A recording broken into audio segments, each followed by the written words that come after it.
we go. Up and going. Running once again. It's evening. One more time.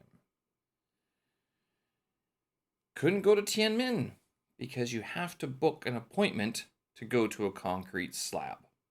Sanlitun, busy. It's a good sign. Visited the bookstore, of course. Oh, about the 400 renminbi. Apparently I made a mistake. And 7 months of creative output. Do you think you could do it? That's a lot. Thursday, October 6th, 2022. I'm Steven Sersky. This here is my daily audio digest in which I yik-yak about some of the things that are going on here in Beijing, in China, and also in some of the arts and other geopolitical events as well that yesterday was going on about Elon Musk's recent interjection in the whole Russian invasion of Ukraine. I'm not sure why he's even saying that, but if you want to have a listen to that, I refer you back to yesterday's episode, October 5th. That's what it was. And if you want to hear any of the archives, you can head on over to my website, stevensersky.com. That's where I post everything else. Yes, we were supposed to go to Tiananmen Square today, but we couldn't because as we checked in the morning, we should have checked this before. I don't know why we didn't. And it kind of makes sense because what's happening is that there's a lot of out-of-town visitors going on, and it just wasn't one of these things where we could be able to. We should have known, but we didn't think of it at that time, basically. So that all that being the case, what happened is that we ended up just kind of going to Sanlitun instead, and having a day out there. I think there's a flower display that's going on there, and that will be going on for a couple more weeks. I'm not sure, I'm guessing till the end of probably middle of October. It won't stretch much longer than that, especially since there is the meeting that's happening on October 15th, so it might actually stay a bit longer. Maybe they'll keep it there for a little while longer. Maybe not though. I'm just starting to think of how that could go wrong in so many ways. But that being the case, on the other hand, Sanlitun, busy today. Good to see because it kind of shows that there is a vibrance going on in the economy. People were out, lots of young people, some older people as well. And the one big thing that we saw that was different today was that the Uniqlo store at Taikoo changed, and it moved one block to the southwest. Oh, good question. Which way is that facing? Yeah, one block to the west, I guess. And that way, so it's not as you walk in from Tuanjiahu subway station. So if you're going that way west from Tuanjiahu, you normally saw it. There was going to be the Taikoo big sign for Taikoo and Uniqlo, and then I think it's the Under Armour store or the Nike store, one of the two. Uniqlo is no longer there. It's been moved. Now it's Baby Monster or something like that. Monster Baby, one of these things, one of these new brands. Don't know what it is entirely. To tell you the truth, I'm not even sure if it's open. It was busy. A lot of people walking around. One thing I noticed today was actually that there was no, there weren't any old men taking pictures of young women this time, and young women weren't strutting around. Maybe I'm not sure if they shut this down for the National Day break, which doesn't make sense. But typically, if you go to Taikoo or Sanlitun, this is where you would have a bunch of. I'm guessing they're photographers of some sort. Now, whether they're reputable photographers or not, I don't know. Never been able to understand it. But usually, what they do is they take pictures of fashionable-looking people that are walking, usually into Sanlitun or into a Taikoo area. Been going on for years, as far as I remember. It's never really changed, and no one's ever complained, as far as I know. So I guess it's just sort of one of the. Maybe it's part of the whole allure of being in Taikoo. Is that the paparazzi? Is the Taikoo paparazzi? Is that what it is? Could be. Could very well be. Um, Not entirely sure to tell you the truth, but that's what it wasn't there today. So walked around quite a bit. We went to, of course, we went to the bookstore. I don't know, I don't know, but if whenever I know there's a bookstore around, I'd pop in anyway, see what's available.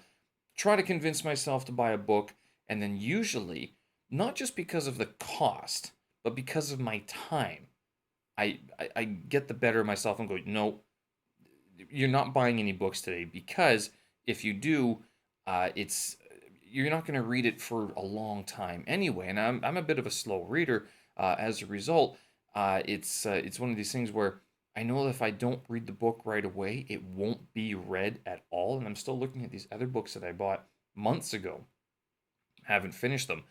And so the one book I was looking at today was Richard Dawkins' The Selfish Gene. And it was 120 kwai. I'm like, okay. And of course, as most people, jumped on Jing Dong and checked how much it was. Sure enough, it was 50 kwai cheaper there. But I'm still like, even if I bought it, even if I bought it to have it delivered, by tomorrow morning, I don't have the time. I don't. I'm doing this Delta thing. I'm trying to study Chinese at the same time, and doing all these little projects here. It's very little time to be reading recreationally that much, to tell you the truth, at least for books like that. I'd like to read it, but maybe this stuff is going to have to hold off until maybe March or April of next year, once I'm done with a lot of the Delta stuff, provided that I pass all of the modules for the Delta in good order and without having to do any retests or anything like that. I don't know. Do you guys still read physical books? Is it something that you normally buy as well? Let's put it this way. How many books have you bought that are still in your apartment that you haven't read yet? Have you even looked at them again? It's nice to have a bookshelf. Don't get me wrong. It's one of these things. I've heard it before that part of creating teaching plans as well is that it help you want to put yourself in a good frame of mind too. So if you talk about things like that you're interested, like music or space or books or old buildings and stuff like that, etc., like old architecture and stuff like that, because of traveling, like travel through Europe, it puts you in a good headspace that you're able to also, uh, you know, be congenial in the conversation. Likewise with having a bookshelf, where you look at these books that you have on your shelf, even if you haven't read them, they take you back to either when you were thinking about reading them, or they take you into the headspace of, I want to read that book because this is what I've heard about it so far, and that it sort of helps you transport from the current moment into a bit more of a headspace, I guess you can say. I don't know. Do you guys get the same thing at all? Maybe I am wrong. I need to make a correction. 400 renminbi. So my girlfriend sometimes listens to these things, not very often, but I kind of test her to see how much she understands. And given that I do speak sometimes rather quickly, she's like, sometimes she doesn't catch it all, but she did catch this yesterday. Whereas yesterday I was mentioning that would you rather me spend 400 renminbi on flowers or on beer? And she said, beer. I thought she meant for me. She meant for herself. So her idea was that it wasn't 400 renminbi on these flowers, like these cactuses and stuff like that, that I spent. But because I did buy like a whole bunch of them. And I figured, well, these are they're good. They'll make the place look better. And, it's a cheap upgrade to the apartment, right? And it's not like spending 400 kwai on beer, which at the end of the night, what do you have to show for it, sort of thing? Turns out she wanted me to spend that on her overtime, 400 renminbi. I'm like, how about this? I just make more money, and then that way it's not an issue. She didn't like that answer either. So, either way, she wanted the 400 renminbi to be spent elsewhere rather than on these plants. And I thought, well, no, I want the plants because the plants, again, they're not alcohol. And if I'm going to, it's kind of like you can go to a bar and spend 400 kwai, but what's going to happen, right? Buy these plants, I got something nice to look at, right? And plants are kind of like books as well. They put you into a headspace, These cactuses, especially since some of these cactuses that I bought, they're colorful and unique. So I mean, I was picking out ones that aren't very um, like I haven't seen before. Not like I've collected cactuses before, but there were a few that looked kind of neat. So I'm like, they kind of add some ambiance to the place. Who knows? Maybe they'll feature in a future podcast. Good question. Uh, they very well could. All right, 7 months of creative output. So yesterday or a couple days ago, I mentioned this Inktober. Um, Not challenge. Yeah, this challenge. So you're supposed to draw a picture every single day, or an illustrated picture every single day throughout the month of October. October is also Sober October, where some people stop drinking for a month. Um, that's a different argument. But Inktober, they do actually publish. There's a sort of a central website, and I think it's also on Reddit, where you can find these things, and you can find the current year's list of the different challenges for each and every day, and they give you a theme, and it's kind of neat because this Inktober has similarities. I'm not sure if it predates NaNoWriMo or whatever, or at how Jamuary also sorts of fits into this, but this is where I've been drawing a lot of my ideas from my own creative projects, notably December drumming, then also March motion. I tried to do April After Effects and that failed because it was just so much.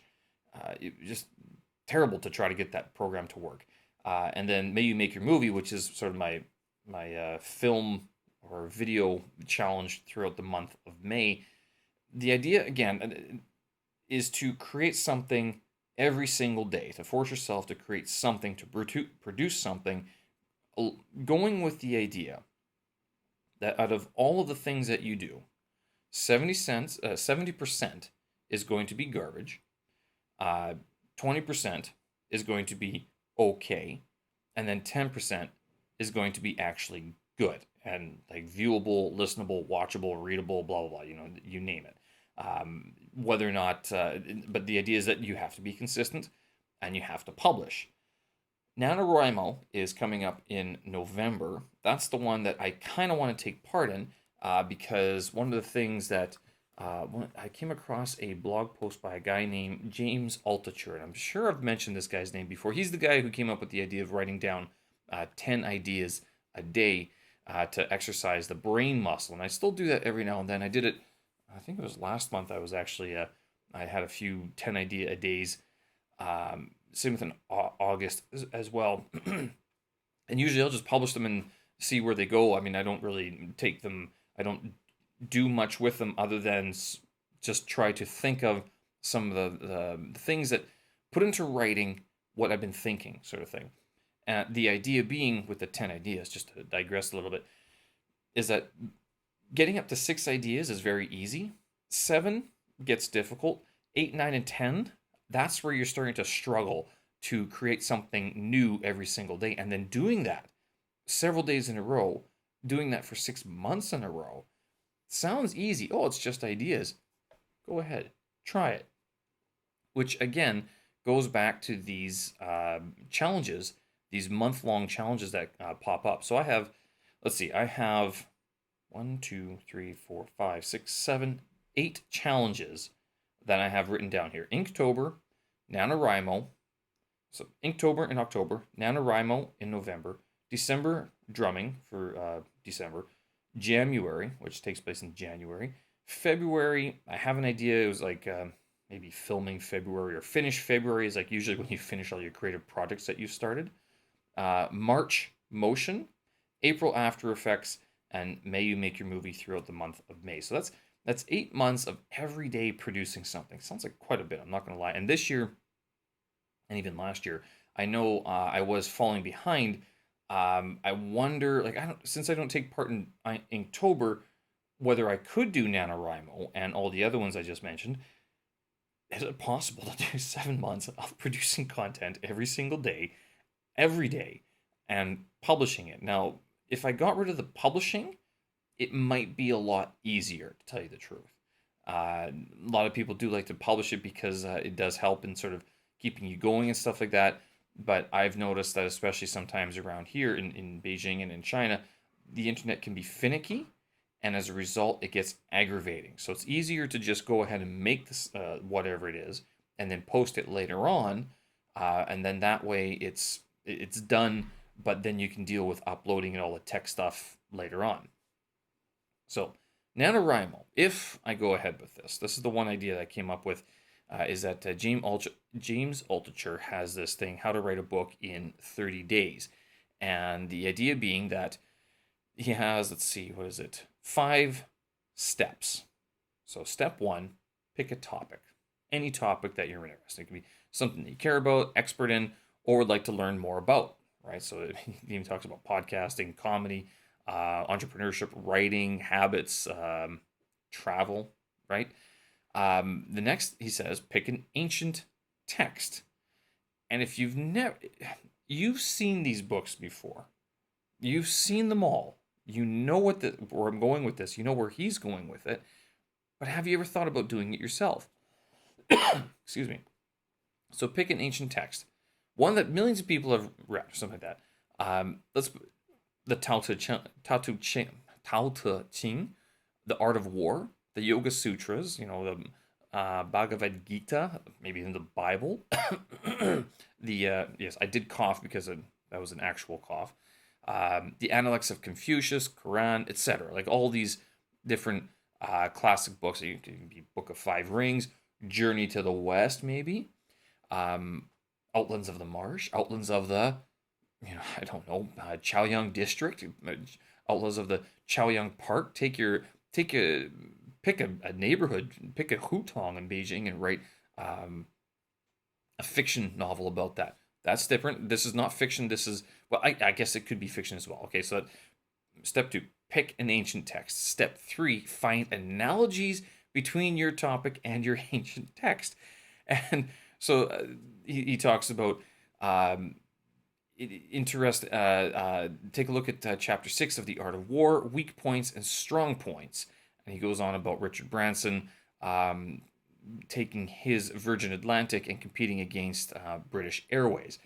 So you can the idea is to do a one-to-one mapping between the different points in the text and in the stories from the topic that you're interested in.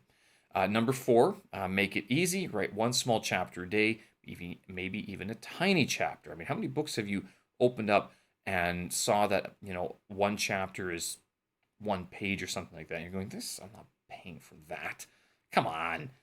Yet these books are published, and there could be 250 pages of this or whatever, for whatever reason, right? But make it easy, make it simple. And then step 5, write 30 chapters or less, he says. If he was using one-to-one analogy with The Art of War, he would have 18 chapters, but he would have sub-chapters to fill out the skeleton. So it doesn't have to be big. Zen and the Art of Archery is 60 pages, he mentioned. And then he says, after you're done all this, you upload to Amazon for Kindle and paperback, upload the audiobook to Audible, and now you have a book. Charge $3.99. And the best way to market your first book is to write your next book. There you go. So 5 steps. I mean, again, it's pick a topic, pick an ancient text, find analogies, make it easy, write 30 chapters, publish. That's done. So I was thinking about doing that this year with NaNoWriMo. Last year I did a creative work. This year I might do something along these lines, and I have some ideas of what I could do. Whether or not it's going to work out, very good question. But it makes it very easy all of a sudden to sort of succeed in this. All right, so I'm going to leave it there, folks. I appreciate it for you taking the time and having a listen today. I will put the link for this James Altechur's original post up on my website so you guys can have a look at what that is and take a look at some of the other advice and the comments that he received on that post originally. So show notes, tracks, and vids up on my website, stevensersky.com. Thank you very much for listening. And of course, I hope you guys are enjoying the last few days of National Day break. And if you're not in Beijing, enjoying, is it going to be, it's Canadian Thanksgiving this weekend, I believe. So Canadian Thanksgiving is October 9th. So 7, 8, 9. I guess you guys are having the day off on Monday, which is great to see. Hope you guys enjoy it. I think the weather has taken a bit of a turn for the cold in in Canada, for many parts of Canada. So good.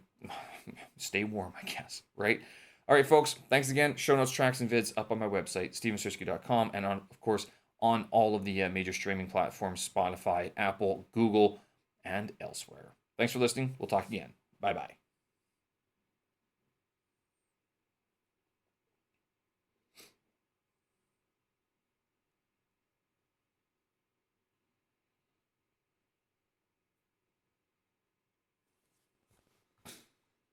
Bye-bye.